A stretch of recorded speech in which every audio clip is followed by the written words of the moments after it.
Listen, kid. This is the last time I will say this. Don't go near that Virgo cup. I've played these games before. This is no race. It's a bloodbath. It's no man's land. Don't believe me? Let me, old man, show you what it was like back then.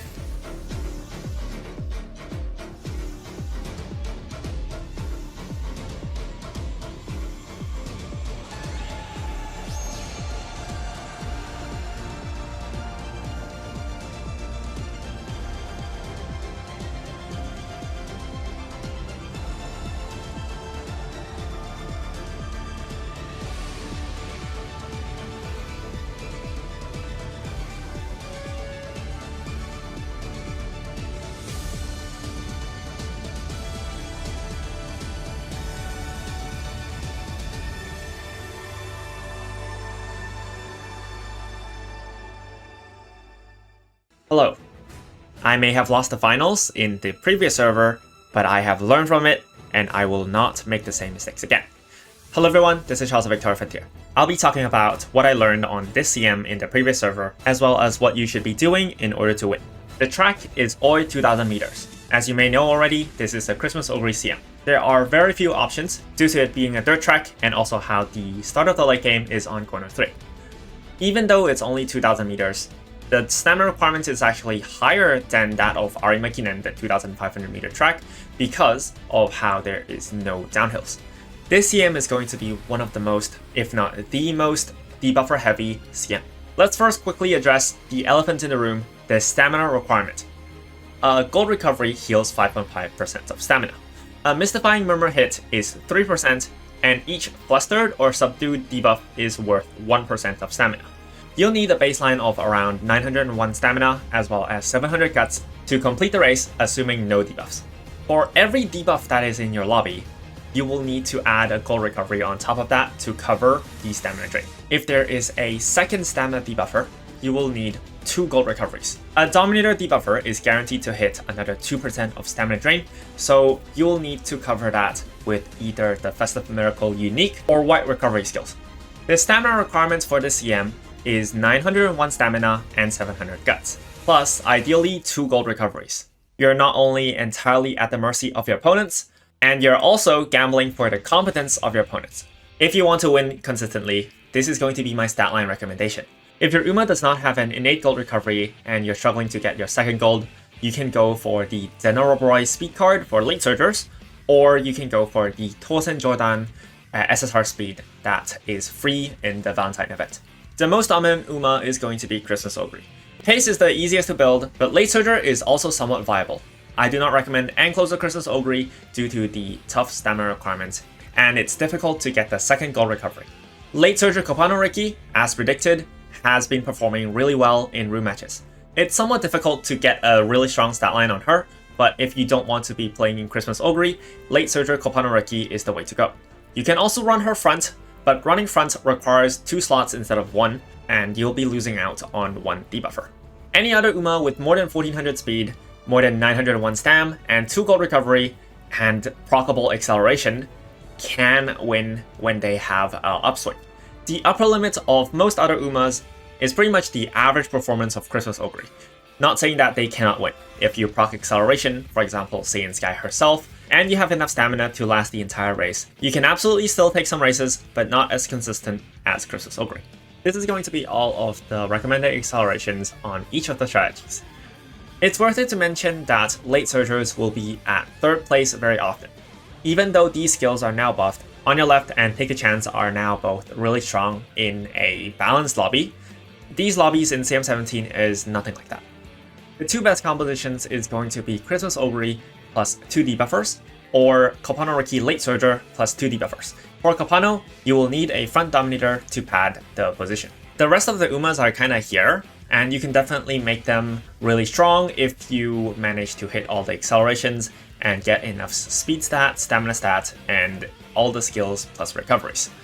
There's really not much else to say other than the surprise appearance of Rice Shower Halloween due to the 2nd anniversary buff, buffing her unique skill to now have a 5-second 0.25 speed effect on top of the recovery. So Rice Shower, in terms of raw numbers in her kit, surprisingly have a decent chance. The problem is that she is third G, so you'll have to deal with that. My most recommended team comp is going to be 1 ace and 2 debuffer. Now you might be wondering what you should be bringing for the 2 debuffers. There's 2 Murmur, there's 2 Dominator, or you could bring Dominator and Murmur. In order to understand this, we need to understand the kill thresholds. For a non-Christmas Ogre Uma with 2 gold recovery, they can tank up to 10%, but will die to 15% stamina debuff. For a Christmas Ogre with 2 gold recovery and 2 white recovery, as well as Festive Miracle, they can tank up to 15% if they have around 854 stamina. So the kill threshold is 10% for non-Christmas Ogre and 15% for Christmas Ogre. We can then theory craft based off of this assumption by guessing how many of each type of Uma you're going to encounter in each section. I drafted up a neat little cheat sheet for how each matchup fares against the other one. I'm going to put the disclaimer ahead and say that this is game theory only. What you encounter in CM can vary due to RNG. You can freely interpret this however you want, and you can even go make one for yourself. But regardless, this is going to be my recommendations for what debuff composition to bring on each of the rounds. In round 1, I think that double Murmur is roughly equal to double Dominator if you're quite confident about your own ace. The benefits of double Murmur is that it will not let weaker or understamped Umas leak through, and you won't lose random races when you're fighting against round 1 opponents. Double Dominator also has decent matchups against other opponents, but you will occasionally lose races to non-Christmas Ogre Umas that hit acceleration, for example Kopano Riki with double Dominator debuffs. It is very easy to equalize a Dominator lead because your opponent can run Dominator as well. If you're confident in your ace and you know that it will win races, feel free to just drop Dominator in round 1. In round 2, I believe that Dominator plus Murmur is going to be slightly better than double Dominator or double Murmur. The takeaway here is that you want to minimize the losses against the understamped Christmas Ogres. By round 2, the weaker non-Christmas Ogre Umas are going to be filtered out, and the ones that stay is going to be the understamped Christmas Ogres with around 10% kill threshold.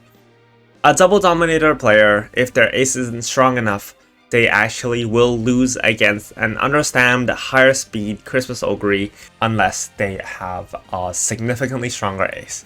Yes, you, Jake. You with the super strong 901 stam, 1600 speed, 4000 skill point Christmas Ogre. Yes, you. If you can win all, then go ahead and go run double Dominator. No? Otherwise, if your ace isn't like top 0.1% Thanos ace, you have a generally better matchup with Dominator plus Murmur, which will allow for you to win some of the matches against understamped Christmas Ogres and not let them sneak through. And it's recommended for a 901 stam 2 gold recovery player to have at least 1 Murmur.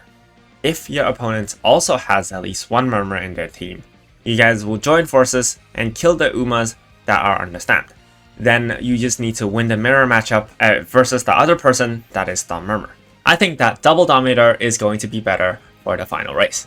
By now, most of the Umas on the edge has been filtered out, so you don't lose randomly to some understamped Uma. At the same time, you have pretty equal and even positive matchups against your opponents around this circle that survive all the way to the finals of A group. If your ace is understamped, you should absolutely run double Dominator instead of double Murmur. The more Murmurs there are in the lobby, the stronger Murmurs are. If you can't stand the heat, stay out of the fire. If you are a non-Christmas Ogre Uma, you should definitely be running double Dominator instead, because you need to edge out that extra speed that you need to win against Christmas Ogre with Festive Miracle. Remember to have a front Dominator if you are running a late surger ace. If you're a front player, I recommend going a single Dominator for your third Uma.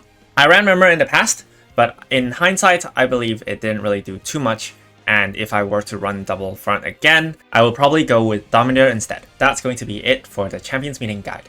If you liked the video, feel free to comment, like, and subscribe. This is going to be quite the rough Champions Meeting, but I think CM 18, 19, and 20 is going to be a little bit more fun. Regardless, good luck on the Champions Meeting. This is Charles of Victoria Frontier. I'll see you guys in the next one.